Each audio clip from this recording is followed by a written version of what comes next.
Team, Dara Distel here. I wanted to share with you the way I track my business and something that has worked really well for me. I know before I had this tracking system, I was pretty much all over the place. I was doing Excel and then I was bouncing to Evernote.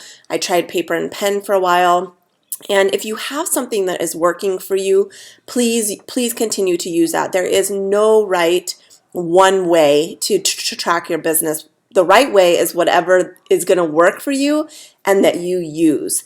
I wanted to share this with you for if you do not have something that you're using that I have found to be very effective and helping me stay focused on the things that absolutely are going to grow my business.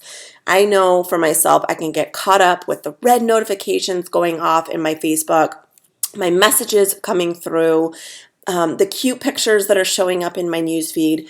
But guess what? None of those things are going to grow my business.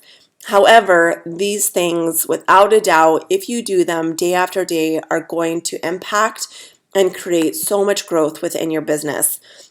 So let's jump to them. This is assuming that you work Monday through Friday. If you have a full-time job and you hit your business harder on the weekends, please, by any means, add Saturday and Sunday in here and make this document work for you. You can come here to file and make a copy and save it in your Google Drive, and you can edit it as you need. So please, again, make this work for you. I work my business Monday through Friday, and this is what I do to track my business. So let's jump in. The first thing that you want to be doing is adding people to your network. So Instagram, Twitter, or here where we all are on Facebook.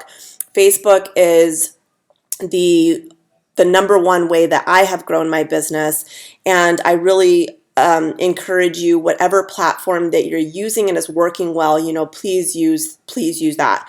But here on Facebook, these are the people that I added to my network today, and I'm going to add them in here because I want to remind you, when you start in this business, you have your friends and your family and the people that you already know and you already have an established rapport with them, but eventually you're going to run out of people to talk to. So it's really important that you're expanding your network and you're meeting new people. I'll tell you, I have met some of my best friends and 90% of the team through Facebook. So please, be open to that if you want to grow a really successful business.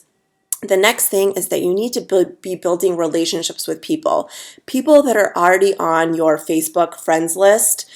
Go and reconnect with them. So send them a message and ask them how their weekend was. Ask them if they have plans for the upcoming holidays. Are they staying home or traveling? Go to their page and see what they're up to so you have some knowledge before you just blind message them. Go and see what they're up to and reach out asking about something you saw on their page. Because guess what? The fact that you took time to be interested in their life and to message them means the world to people. So please make sure that you're building these relationships every single day.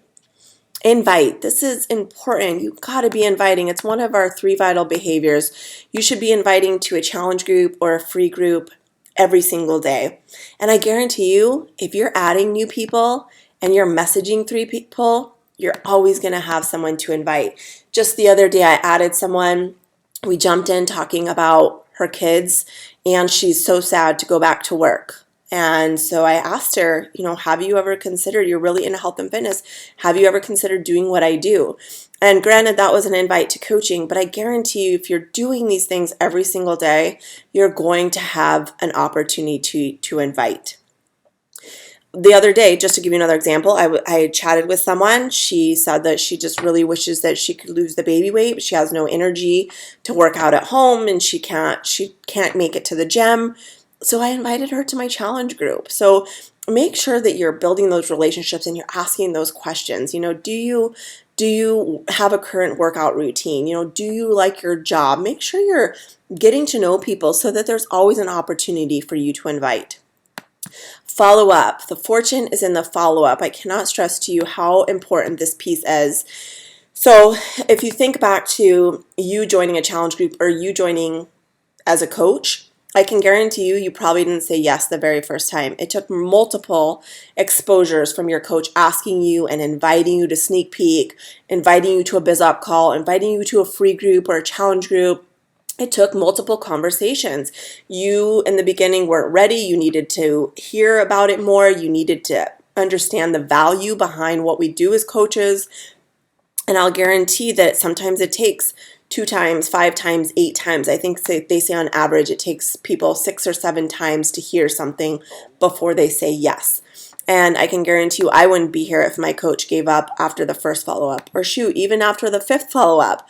She followed up with me for an entire year. So make sure that you're following up with people because the fortune is in the follow-up. Coaching, in the beginning, if you want to talk to 3 people per week about coaching, I think that's a good goal to have. If you are really trying to grow your business much quicker, then you should be asking 3 people a day or every other day. And make sure you're putting your totals in here. If you're calculating at the end of the week that you added 3 people 5 days a week, that's going to be 15. And if you do that for 4 weeks, that's going to be 45 new people to your friends list. Can you imagine how that's going to compound? How many new people you're going to reach every single month? How many relationships you're going to build? I can guarantee if you do that, you're going to be hitting your goal of Success Club 5 minimum. As you're adding new people, messaging, inviting, you're doing these core critical activities that you're going to see huge growth in your business. So this is a sheet for 1 week. You could really take this out for 52 weeks. And imagine, instead of trying to keep it all in your head, to have a really nice snapshot of what you're doing week after week.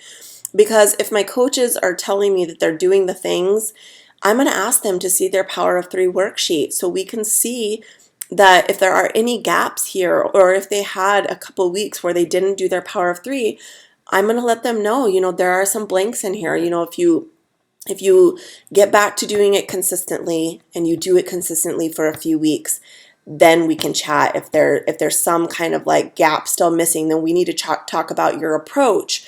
But if you really feel like your business is not moving forward, I guarantee having a visual and a snapshot of what you're doing each day will help you gauge whether you're on track with your goals and these daily activities, or if you need to pick up the pace. So like I said, if you have something that's working for you, that's fantastic. If not, try this. Give it a shot and see how it works for you. Happy tracking, and I can't wait to hear how this goes.